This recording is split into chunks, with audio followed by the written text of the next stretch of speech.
केंद्र सरकार ने राज्यों को अलर्ट किया है कि वो कोरोना की वजह से हालात बिगड़ने पर उससे निपटने के लिए तैयार रहें।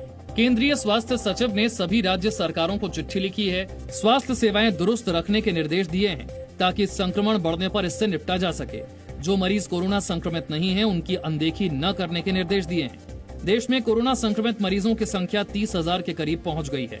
स्वास्थ्य मंत्रालय के मुताबिक देश में अब तक 29,974 कोरोना संक्रमित मरीज हैं। कोरोना संक्रमण से अब तक 937 लोगों की मौत हुई है। वहीं वायरस के संक्रमण से 7,027 मरीज ठीक भी हुए हैं। पिछले 24 घंटे में कोरोना के 1594 नए केस आए हैं। पिछले 24 घंटे के दौरान 51 लोगों की मौत हुई है। स्वास्थ्य मंत्रालय के मुताबिक कोरोना से 20 सबसे ज्यादा प्रभावित देशों में भारत की तुलना में 80% ज्यादा मामले सामने आए हैं। साथ ही इन देशों में भारत से 200 गुना ज्यादा मौतें हो रही हैं। कल का अगर हम WHO का डेटा देखें, उन देशों में इंडिया में जितने केसेस रिपोर्ट हुए हैं उससे 84 गुना ज्यादा केसेस रिपोर्ट हुए हैं। उन देशों में इंडिया में जितनी डेथ रिपोर्ट हुई हैं उससे 200 गुना डेथ ज्यादा रिपोर्ट हुई हैं। स्वास्थ्य मंत्रालय का कहना है कि देश में 23% से ज्यादा मरीजों में कोरोना संक्रमण ठीक हो गया है। कोरोना वायरस के इलाज में प्लाज्मा थेरेपी को लेकर स्वास्थ्य मंत्रालय ने अलर्ट जारी किया है। स्वास्थ्य मंत्रालय ने कहा है कि प्लाज्मा थेरेपी को प्रामाणिक न माना जाए। अभी इस पर ट्रायल जारी है। ऐसे में कोई प्लाज्मा थेरेपी के जरिए इलाज का दावा करता है तो ये गैर कानूनी है। इस विषय में यह क्लैरिफाई करना बहुत जरूरी है, अति आवश्यक है कि जब तक कि ICMR अपनी स्टडी को कंक्लूड न कर ले, रोबस्ट साइंटिफिक प्रूफ अवेलेबल ना हो, तब तक इस थेरेपी को केवल हम या तो रिसर्च या ट्रायल पर्पस के लिए ही उपयोग करें। Indian council of medical research ने भी एक बयान जारी कर कहा है कि अभी तक प्लाज्मा थेरेपी के बारे में हम किसी ठोस नतीजे तक नहीं पहुंचे हैं। कोविड-19 से पीड़ित व्यक्ति को ये इलाज देना अभी ठीक नहीं होगा। US food and drug admin भी इसे प्रयोग के रूप में देख रहा है। प्लाज्मा थेरेपी में कोरोना संक्रमण से ठीक हो चुके व्यक्ति के खून से प्लाज्मा निकालकर उस व्यक्ति को चढ़ाया जाता है जिसे कोरोना वायरस का संक्रमण है। दिल्ली में कोरोना संक्रमण के मामले लगातार बढ़ रहे हैं। दिल्ली में कोरोना के केस बढ़कर 3,108 हो गए हैं। कोरोना से 54 लोगों की मौत हो चुकी है, जबकि 877 मरीज ठीक हुए हैं। जहांगीरपुरी के बाबू जगजीवन राम अस्पताल के स्टाफ के 77 लोग कोरोना पॉजिटिव पाए गए हैं। दिल्ली में कोरोना के बढ़ते मामलों को केंद्रीय स्वास्थ्य मंत्री डॉक्टर हर्षवर्धन ने चिंताजनक बताया है। नए हॉटस्पॉट्स जो है वो दिल्ली में डेवलप होते जाते हैं।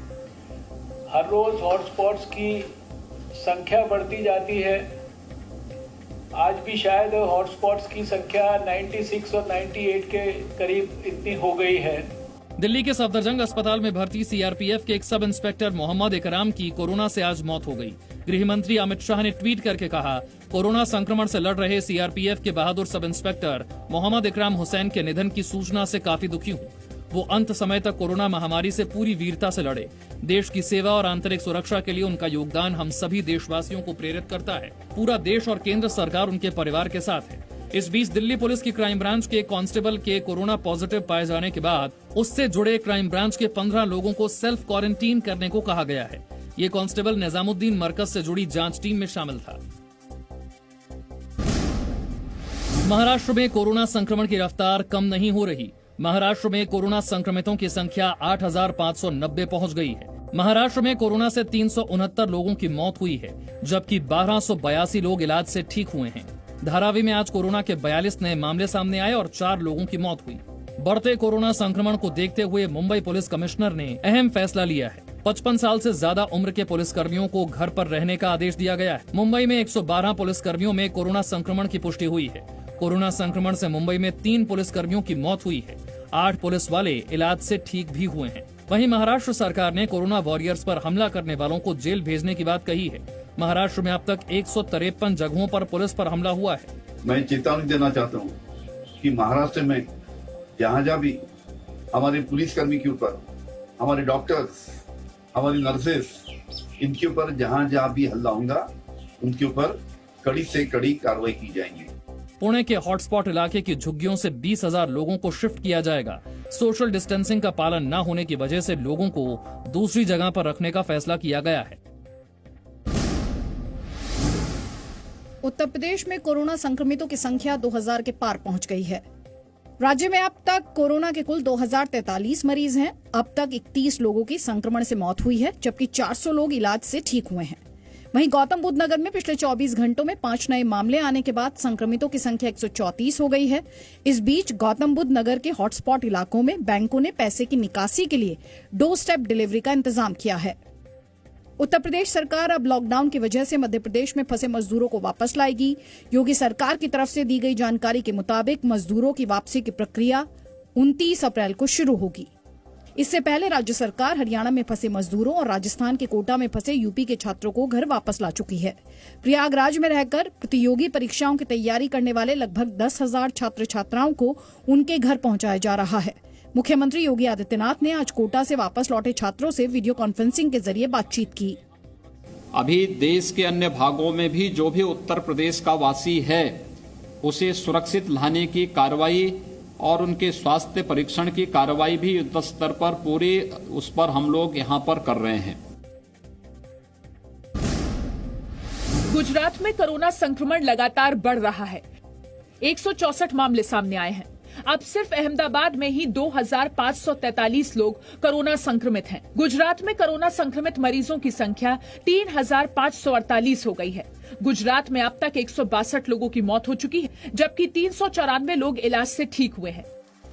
गुजरात में कोरोना के बढ़ते संक्रमण के बीच हौसला बढ़ाने के लिए सूरत के समरस कोविड केयर सेंटर में मेडिकल स्टाफ और मरीजों ने एक साथ 5 मिनट तक ताली बजाई। वहीं पंजाब में बाहरी राज्यों से आने वाले लोगों को अब 21 दिन क्वारंटीन में रहना होगा। इसे लेकर पंजाब सरकार ने आदेश जारी किया है। पंजाब में कोरोना के 313 मामले सामने आ चुके हैं। हरियाणा में आज फिर कोरोना के 7 नए मामले सामने आए हैं। हरियाणा में कोरोना से 296 लोग संक्रमित हैं। मध्य प्रदेश में कोरोना संक्रमितों की संख्या 2,368 हो गई है। मध्य प्रदेश में 113 लोगों की मौत कोरोना से हो चुकी है। राजस्थान में 2,262 लोग कोरोना संक्रमित हैं। राजस्थान में अब तक 46 लोगों की मौत हुई है। तमिलनाडु में कोरोना संक्रमितों की संख्या 2,000 के करीब पहुंच चुकी है। केरल हाईकोर्ट ने सरकारी कर्मचारियों की वेतन कटौती के आदेश पर 2 महीने के लिए रोक लगा दी है।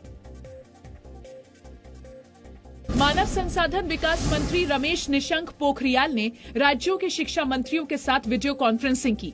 निशंक ने कहा, राज्य अपने यहाँ सीबीएसई को छात्रों की कॉपी चेक करने की सुविधा प्रदान करें।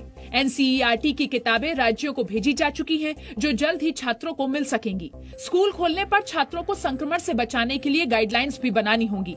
देश के 33 करोड़ छात्र छात्राओं को पढ़ाई करने में कोई परेशानी नहीं होगी। केंद्र ने मिड डे मील की आवंटन राशि 11% बढ़ाकर 8,100 करोड़ रुपए कर दी है। दिल्ली सरकार ने सीबीएसई बोर्ड की बची हुई परीक्षाएं कराने से इनकार किया है। दिल्ली के शिक्षा मंत्री मनीष सिसोदिया ने ट्वीट कर कहा है कि सीबीएसई की 10वीं और 12वीं की बची हुई परीक्षाएं कराना अभी संभव नहीं है। छात्रों को आंतरिक परीक्षा में प्रदर्शन के आधार पर पास किया जाए, जैसे 9वीं और 11वीं के छात्रों को पास किया गया है। वीडियो कॉन्फ्रेंसिंग में 22 राज्यों के शिक्षा मंत्री और 14 शिक्षा सचिव शामिल हुए थे।